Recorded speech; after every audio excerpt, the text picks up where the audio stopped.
What would you eat if you knew it was your very last meal on earth? For the most notorious death row prisoners in U.S. history, that choice and their final words are all that remained before facing execution. Some begged for forgiveness, others mocked the system, and a few left behind chilling messages that still haunt us today. Tonight, we're uncovering the worst of the worst, America's most infamous killers, and the strange, shocking, and unforgettable way they faced their final moments. Before we dive in, make sure to subscribe to the channel and hit the bell icon so you never miss our true crime deep dives. Ted Bundy. Florida Ted Bundy is one of the most infamous names in American true crime history, a man whose outward charm and boy-next-door looks masked the darkness that lay within. Born Theodore Robert Bundy in Burlington, Vermont in 1946, his childhood was filled with secrecy and confusion. For much of his early life, Bundy believed his mother was his sister and that his grandparents were his parents. This early deception would later be seen by some psychologists as one of the cracks in the foundation of his troubled psyche. Bundy grew up intelligent, articulate, and seemingly well-adjusted. He was a college student, even studying psychology at one point, and later enrolled in law school. To the outside world, he was ambitious and charismatic. But behind closed doors, Bundy was spiraling into a dark obsession, an addiction to pornography, control, and violence. By the 1970s, that obsession escalated into a series of brutal murders. He would lure young women by pretending to be injured, wearing a fake cast, or asking for help carrying books or loading items into his car. Once the unsuspecting women let their guard down, Bundy would strike. His victims were often bludgeoned and sexually assaulted, and many of their bodies were later discovered in remote wooded areas. Authorities believe Bundy murdered at least 30 women across several states: Washington, Oregon, Utah, Colorado, and Florida. But many experts suspect the true number could be much higher. Bundy's ability to escape justice also fueled his terrifying legacy. Twice he escaped custody, once by leaping from a courthouse library window, and later through a hole in the ceiling of his jail cell in Colorado. After his second escape, he traveled to Florida, where his most notorious attack occurred in January 1978 at Florida State University's Chi Omega sorority house. Within minutes, Bundy brutally assaulted 4 young women, killing 2 of them. Weeks later, he abducted and murdered 12-year-old Kimberly Leach, a crime that would ultimately seal his death sentence. In court, Bundy tried to represent himself, showing flashes of arrogance and charm, but the evidence against him was overwhelming. In 1979, he was sentenced to death for the Chi Omega murders, and again in 1980 for the murder of Kimberly Leach. As his execution date approached in Florida's electric chair, Bundy received countless letters from admirers, reporters, and even people offering marriage proposals. But behind the prison walls, Bundy appeared increasingly isolated. On the night before his execution, he was given the opportunity to request a special last meal, anything he wanted within reason. He declined. Instead, he was served the standard meal for death row inmates: steak cooked medium rare, eggs over easy, hash browns, toast with butter and jelly, milk, coffee, and juice. He didn't touch a single bite. In the early morning hours of January 24, 1989, crowds gathered outside Florida State Prison, some holding signs and chanting, "Burn, Bundy, burn." Inside, Ted Bundy was led to the electric chair. When asked if he had any last words, Bundy kept it brief: "I'd like to give my love to my family and friends." Moments later, the current surged through his body, ending the life of one of America's most infamous serial killers. Bundy's case remains one of the darkest chapters in U.S. criminal history, a chilling reminder that evil can sometimes hide behind the most charming smile.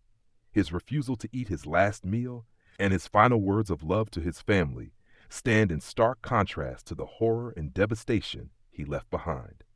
John Wayne Gacy, Illinois. John Wayne Gacy's story is one of the most grotesque and unsettling in American history. Born in 1942 in Chicago, Illinois, Gacy's early years were marked by a turbulent relationship with his abusive father, who regularly berated him as weak and worthless. Despite the trauma at home, Gacy grew up projecting the image of a model citizen. He married, had children, and was active in his community. At one point, he even worked as a Democratic Party precinct captain. But it was the mask he wore, both figuratively and literally, that shocked the nation. By day, Gacy entertained children at local parties and charity events dressed as Pogo the Clown, a character he created with painted face and colorful costume. But behind the grease paint lurked one of America's most prolific serial killers. Between 1972 and 1978, Gacy lured teenage boys and young men, often promising them construction work, money, or just a place to hang out. Once inside his home, Gacy would handcuff them under the guise of a magic trick, then brutally assault and strangle them. What made his crimes even more horrifying was where he disposed of the bodies, the crawl space beneath his suburban Chicago home. When police finally searched Gacy's property in December 1978, they uncovered a nightmare. 26 bodies were found buried under his house, with several more recovered from the nearby Des Plaines River. In total, Gacy was convicted of murdering 33 young men and boys, though investigators suspect there may have been more. The revelation of his double life, the friendly clown who performed at children's hospitals by day, the sadistic killer by night, seared itself into the American psyche. He became forever known as the Killer Clown. During his trial, Gacy attempted to plead insanity, but the jury saw through it. In 1980, he was sentenced to death for his crimes. For 14 years, he sat on death row at Menard Correctional Center in Illinois, painting portraits of clowns and selling them to collectors. When his execution date arrived in 1994, Gacy made one final display of defiance. His last meal was indulgent, a bucket of KFC original recipe chicken, fried shrimp, French fries, and a pound of fresh strawberries. Perhaps it was fitting, as Gacy had once managed multiple KFC restaurants earlier in life. On May 10, 1994, John Wayne Gacy was strapped to a gurney for lethal injection at Stateville Correctional Center. As he was asked for final words, he looked at witnesses and sneered, "Kiss my ass." Moments later, the lethal drugs flowed through his veins, and the man who terrorized Chicago's suburbs was gone. Outside the prison, crowds of people gathered, cheering and celebrating his death. For many, Gacy's execution marked the end of a chilling chapter in American true crime. But the image of the smiling clown, masking the soul of a predator, remains one of the most haunting symbols of evil the world has ever seen. Timothy McVeigh, Indiana. Timothy McVeigh's crimes weren't the work of a hidden predator like Bundy or a double life like Gacy.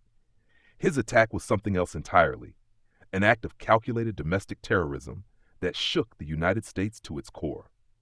Born in 1968 in Pendleton, New York, McVeigh grew up fascinated by guns and military life. After high school, he enlisted in the U.S. Army and served in the Gulf War, where he was awarded a Bronze Star.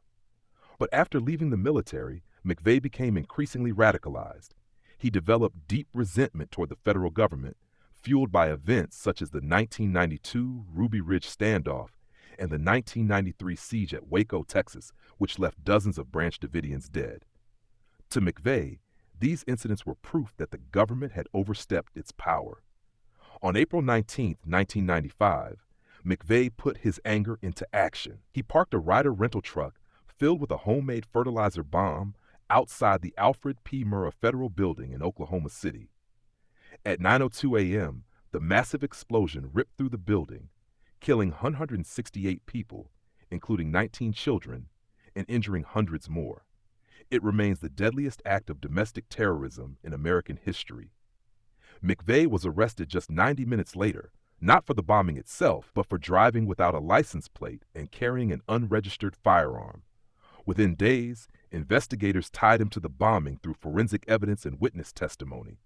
His trial in 1997 ended with a swift conviction, and he was sentenced to death by lethal injection. Unlike many death row inmates, McVeigh didn't wait decades for his execution. He waived most of his appeals, insisting he wanted to die. This unusual move led to one of the fastest executions in modern U.S. history. As his final day approached at the federal penitentiary in Terre Haute, Indiana, McVeigh was allowed to request his last meal. He chose something simple yet specific: 2 pints of mint chocolate chip ice cream. He ate it quietly and without fanfare. On the morning of June 11, 2001, McVeigh was led into the execution chamber. He declined to make any spoken final statement. Instead, he handed out copies of the 19th century poem Invictus by William Ernest Henley. Its closing lines, "I am the master of my fate, I am the captain of my soul," spoke volumes about how McVeigh viewed his own actions, as if he were defiant until the end. Witnesses described his execution as calm and emotionless. At 7:14 a.m., Timothy McVeigh was pronounced dead. The Oklahoma City bombing left scars that remained decades later on the survivors, the families of the victims, and the nation as a whole. McVeigh's ice cream and his silent farewell with Invictus were stark contrasts to the devastation he caused. For many, it was chilling proof that even in his last moments, he saw himself not as a criminal, but as a soldier in his own twisted war. Aileen Wuornos, Florida. Aileen Carol Wuornos is one of the most infamous female criminals in American history, a woman whose tragic upbringing, years of hardship, and cycle of violence ended with her execution in 2002. Born in 1956 in Rochester, Michigan, Wuornos came into the world already at a disadvantage. Her father was imprisoned for serious crimes and later took his own life. Her mother abandoned the family when Aileen was very young, leaving her and her brother in the care of their grandparents. Life at home was harsh, and Aileen spent much of her childhood neglected, ridiculed, and eventually cast out. By her teenage years, Wuornos was living on the streets. To survive, she turned to prostitution, often trading encounters for food, shelter, or money. Her reputation grew as someone constantly on the edge, angry, defiant, and always in conflict with those around her. In 1986, she met Tyria Moore, a hotel maid who became her partner and closest companion. The two lived together in Florida, and Wuornos continued to support them through roadside prostitution. But beginning in late 1989, a series of killings shocked the state. Between 1989 and 1990, Wuornos killed 7 men: Richard Mallory, David Spears, Charles Carskadden, Peter Seams, Troy Burris, Charles Humphreys, and Walter Antonio. She claimed that each act was self-defense, saying the men had tried to harm her. Prosecutors, however, argued that she lured them, robbed them, and then ended their lives. The truth remains debated, but what was undeniable was the sheer brutality and frequency of her crimes. Police caught up with Wuornos in early 1991 after she was linked to a stolen car. Investigators turned to Tyria Moore, who, under pressure, cooperated with authorities and convinced Wuornos to make incriminating statements over recorded phone calls. In court, those conversations helped secure multiple convictions. By 1992, Aileen Wuornos was sentenced to death 6 times over. Her time on death row was marked by angry outbursts, conspiracy claims, and an insistence that she wanted her execution carried out quickly. Over time, her mental health declined further, and she often accused prison officials of tormenting her. On October 9, 2002, Wuornos faced her final day at Florida State Prison. Unlike many death row inmates who request elaborate meals, she refused anything special. Instead, she asked only for a single cup of black coffee. When asked for her last words, she delivered one of the strangest farewells ever recorded. "Yes, I would just like to say I'm sailing with the Rock, and I'll be back like Independence Day with Jesus, June 6. Like the movie, Big Mother Ship and all. I'll be back." Moments later, Wuornos was executed by lethal injection. She was 46 years old. Her life and crimes continue to fascinate and disturb the public, inspiring books, documentaries, and the 2003 film Monster, which won Charlize Theron an Academy Award for portraying her. To some, Wuornos was a tragic figure shaped by abuse and trauma. To others, she was a ruthless killer. In either case, her story is a haunting reminder of how pain, violence, and survival can collide in the most destructive ways. Richard Ramirez, California. Richard Ramirez, better known by the nickname the press gave him, the Night Stalker, was one of the most feared criminals in the United States during the mid-1980s. His crimes terrorized Southern California and left an enduring mark on American criminal history. Born in El Paso, Texas in 1960, Ramirez grew up in a troubled household. As a child, he sustained head injuries and witnessed disturbing events that shaped his early life. By his teenage years, he had already fallen into substance abuse and petty crime, eventually moving to California, where his behavior escalated dramatically. Between 1984 and 1985, Ramirez embarked on a violent spree across Los Angeles and San Francisco. His crimes included home invasions, assaults, and killings. Unlike many serial offenders, Ramirez did not follow a predictable pattern. His victims ranged widely in age, background, and circumstance. This unpredictability amplified the fear surrounding him, as no one felt safe in their homes. In August 1985, Ramirez's reign of terror came to an end. After police released his photograph to the media, he was recognized on the street in East Los Angeles. Local residents pursued him until authorities arrived and took him into custody.